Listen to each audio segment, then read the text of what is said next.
ജീവിതം അത്ര സുന്ദരമല്ല എങ്കിലും മുന്നോട്ട് തന്നെ തുഴയുക.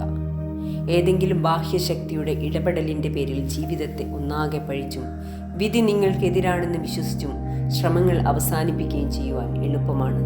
നിങ്ങൾ എവിടെ ജനിച്ചു വളർന്നു, നിങ്ങളുടെ മാതാപിതാക്കൾ നിങ്ങളെ എങ്ങനെയെല്ലാം പരിഗണിച്ചില്ല, നിങ്ങൾ ഏത് സ്കൂളിൽ പഠിച്ചു എന്നിവയാണ് നിങ്ങളുടെ ഭാവി നിശ്ചയിക്കുന്നത് എന്നിവ ചിന്തിച്ച് നിരാശരാകുകയോ ശ്രമങ്ങൾ ഉപേക്ഷിക്കുകയോ ചെയ്യുവാൻ എളുപ്പമാണ്.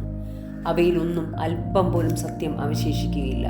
തീർത്തും സാധാരണക്കാരായ മനുഷ്യർ മുതൽ മഹാന്മാരായ സ്ത്രീ പുരുഷന്മാർ വരെ ജീവിതത്തിൻ്റെ കൈപ്പേറിയ യാഥാർത്ഥ്യങ്ങളെ നേരിട്ടതിലൂടെയാണ് അവരുടെ വിജയങ്ങൾ നിർവചിക്കപ്പെട്ടത്.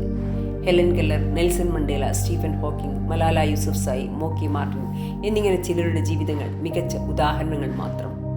ചില സാഹചര്യങ്ങളിൽ നിങ്ങൾ എത്ര തന്നെ കഠിനമായി ശ്രമിച്ചാലും, നിങ്ങൾ എത്ര തന്നെ നന്മയുള്ളവനായാലും തകർന്നു പോയേക്കാം. പരാതിപ്പെടരുത്, നിങ്ങളുടെ ദൗർഭാഗ്യത്തെ പഴിച്ച് പിന്മാറരുത്. എഴുന്നേറ്റ് നിവർന്നു നിൽക്കുക, ഭാവിയിലേക്ക് ഉറ്റുനോക്കുക, മുന്നോട്ട് കുതിക്കുക.